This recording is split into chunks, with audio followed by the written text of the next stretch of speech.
Hi, it's me, Ingrid INFJ, and I had the best day ever yesterday, and I was so happy. It was bliss. It was just, I was so happy. And I haven't been happy in ages, so um, that was very good for me. It felt great. Um, and I felt like I was part of the world. I felt like I was on a cloud. It was a religious experience and or a spiritual experience, I should say. Um, because and I've done a video about my three um, spiritual experiences in my life, the ones that have marked me. This was something that marked me. Of course, it wasn't just like something that happened. What happened is that um, if you watch my latest video, which was about falling in love with TE, my INFJ friend took up TE, and well, he took up how loving your inferior function. And I think some people in the comments kind of thought that I meant that I wanted to know how to do TE things, but that was not the question. The question was more, how can I love the philosophical? How can I integrate it into a part of me? How can um, what does TE mean for me? What is the meaning of having TE? How does it help me um, realize who I am? You know. So I was thinking more abstractly and more philosophically and more FI actually. It was like trying to understand TE through FI and NE and SI. Understanding it through that lens rather than just something that has been shoved down my throat day in and day out since the day I was born, you know? Um, I'm not forced to use tea. I can build self-confidence with tea, and I can reach happiness with tea as part of my stack, you know? And I I mean, I could have come to a realization about my purpose or my life meaning or stuff in many other ways, but I did it with MBTI as my support and my friends. And I went to Stockholm for a conference, and I met up with my friends later on. And because I actually skipped half of the lecture day because it was getting kind of boring. The first lecture was really good about asthma and such, but um, analogies, but then the rest was pretty boring.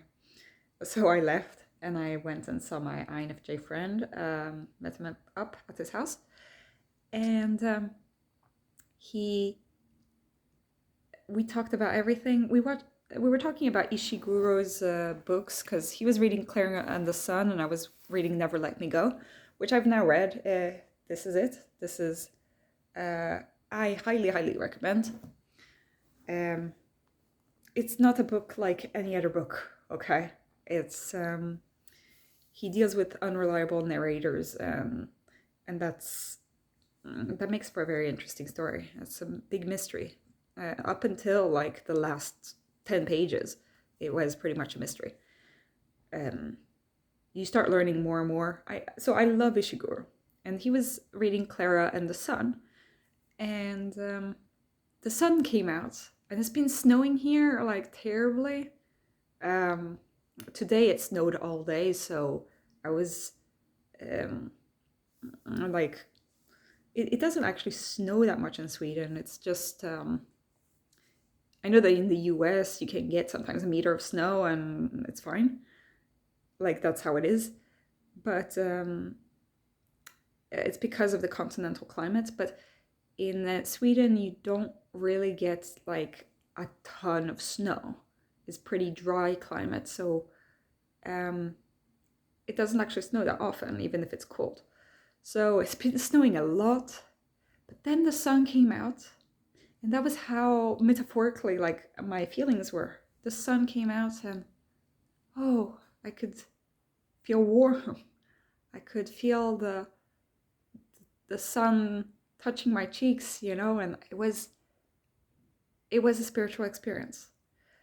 And we were talking about this, and I felt like at peace with myself, just talking about how TE helps me and how my worth isn't determined by my productivity level. It's worth, like, I'm better at other things, and I can actually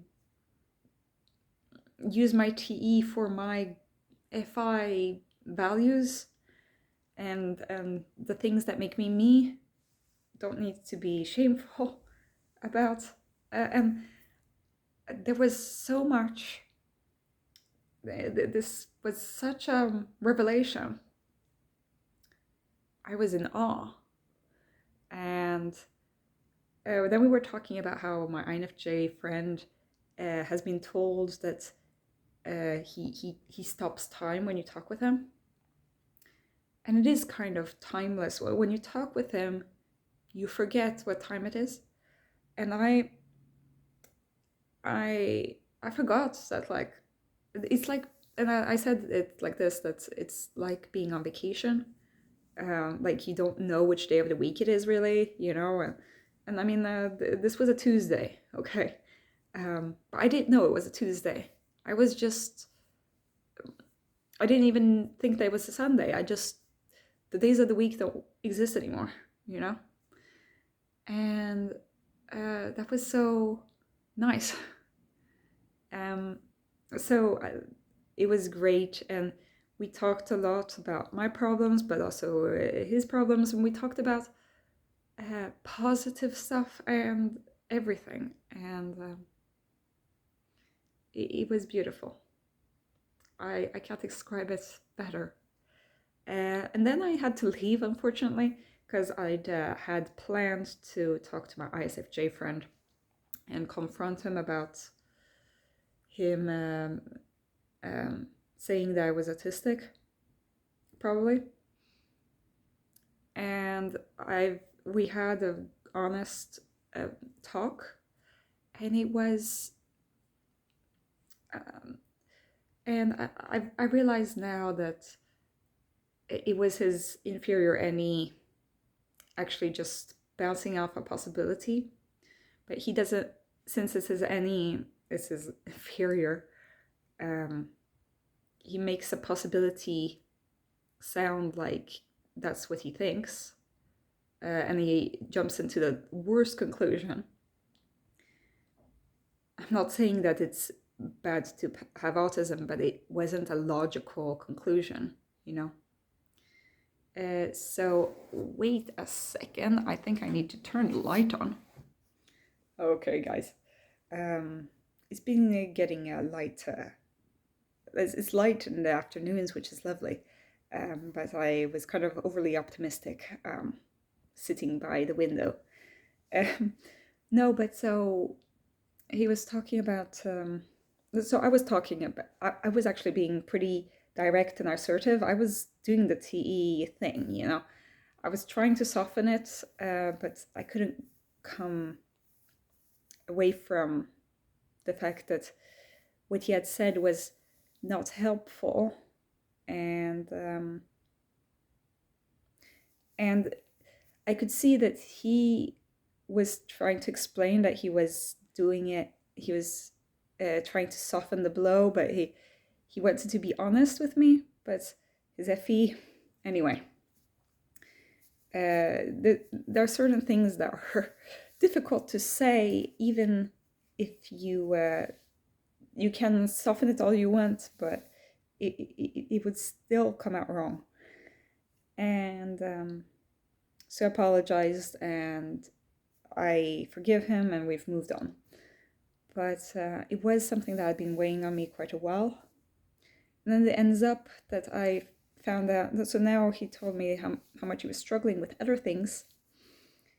And we did end up going on the MBTI tangent, because I told him that actually this can be explained with MBTI, because his mom is an ESFJ, his uncle is an ISTP, and there's been some conflict between the two,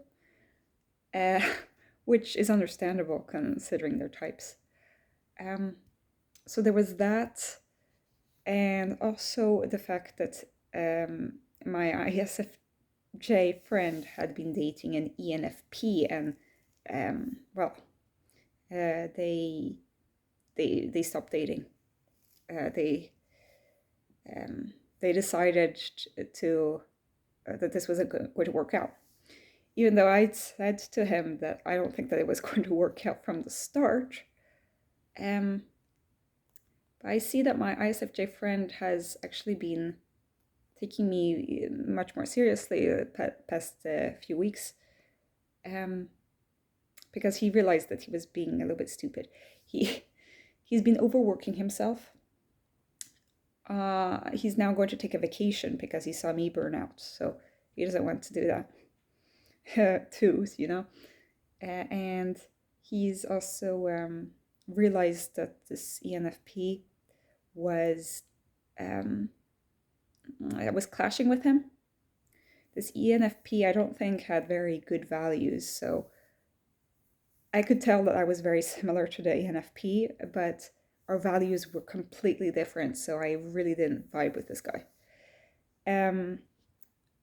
But so it didn't work out, and he was feeling sad about it. And I had to explain to him, well, it kind of makes sense in terms of MBTI terms, and that he shouldn't feel bad about it. And he was pretty amazed by it, because I explained to him that his inferior function is any, and that it's his baby function. You know, I have to explain things in a pretty simple manner. I was trying to do the pilot co-pilot, a thing, but I said, like, since any is his baby function, he looks up to it, but he has trouble using it.